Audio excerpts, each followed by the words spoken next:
Hello, welcome to English 911. My name is Skyla. I've really enjoyed reading your letters this last week. It's always very interesting to hear all of the different questions. And for today's program, I've chosen 3.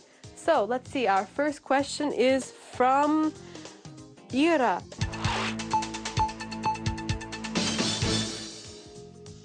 Our first question is, what is the difference between disinterested and uninterested? You know, Ira, when you asked me this question, I actually had to go look it up because I never really think about it. I just use them. So I looked it up, and here is how our difference is. We have disinterested, and uninterested.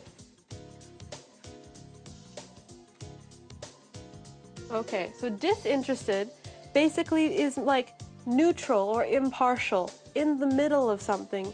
However, uninterested means like bored. It means you just don't have any interest in whatever the situation is. For example, say you have a football referee. They should be disinterested. In other words, they should be neutral, right? They shouldn't be for one team or for the other team. However, they should not be uninterested. You should never have a football referee who's sitting there going, oh, I'm so bored. So now hopefully that was clear. Now on to our second question.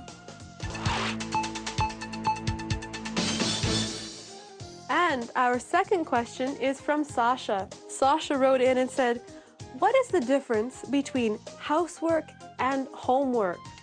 Now this is a very good question, Sasha. Many people I've noticed like to mix up housework and homework. So here we have first housework. Housework is work you do in your house. But still, what exactly is that, right? The easy way to remember what housework is that housework is usually what your mother or your father give you. So it's from your parents. Housework includes things like taking out the garbage, washing the dishes, mopping the floor, all of those different things. However, homework, which is again work you do at home. However, here's the thing, it is schoolwork, which your teacher said, okay, I want you to take this and do this at home tonight. So we call it homework. So this is from your teacher. So housework is from your parents and homework is from your teacher. Understandable? I hope so. If not, just write in and we will try and cover this again. So now let's see our third question.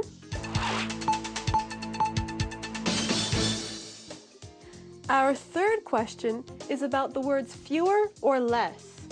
Now this is quite understandable once we get to it. So just one second. Fewer.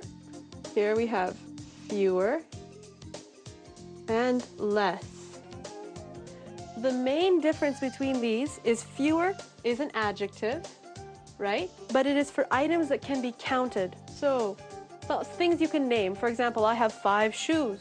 So I have 5 pairs of shoes. Maybe you have 10 pairs of shoes. So I have fewer pairs of shoes than you do. Or then you have less. Less is for things that you can't count. So here, let's go. Things you can count, numbers, exact. And here, things that you can't count. Less. For example, like porridge. Porridge is something that you can't count. You can't really say, I have many porridges. So here you have, maybe Bobby is sitting here in a chair and he looks down at his porridge and he says, you have less porridge than me. Please give me more porridge. So here's our difference. Fewer, it is for things that you can count. Less is also an adjective, but for things that you can't count. So thank you for joining us for today. I was happy to see you, and I'm looking forward to reading even more questions this next week. As always, I'm Skyla, and see you next time. Goodbye.